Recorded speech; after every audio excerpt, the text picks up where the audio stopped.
Hi, this is Scott Wozniak. There are three principles to keep in mind when you're structuring anything, and they're what I used when I was thinking through the member-driven church structure. From most to least important, they go like this. First, biblical commands. If the Bible plainly says, do this, don't do this, keep that in mind. There are some real basic ones, but an obvious example is the Lord's Supper, communion. There's a bunch of names for it, but it says, do this in remembrance of me. Your church structure and habits should include some form or fashion of the communion. The Bible says, do this.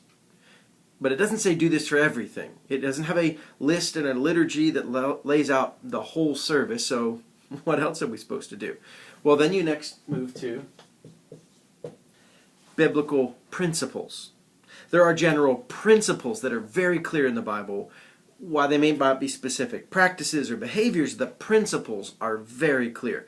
Things like the church should be about community. Things like the church should be worshiping me. Now, what does worship mean? There's a broad definition of that in the Bible. And how do you build community?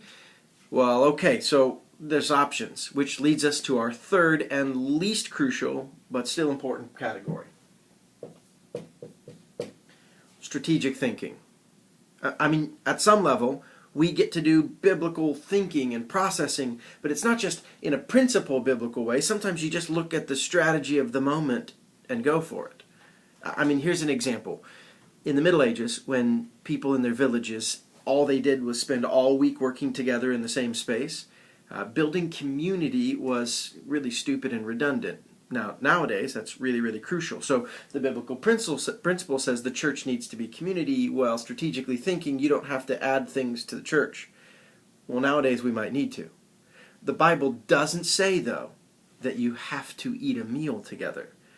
That just happens to be one of the strategic methods to fulfill the principle. So I think this is the key idea here. That's not shocking. The difference is sometimes we confuse which is which.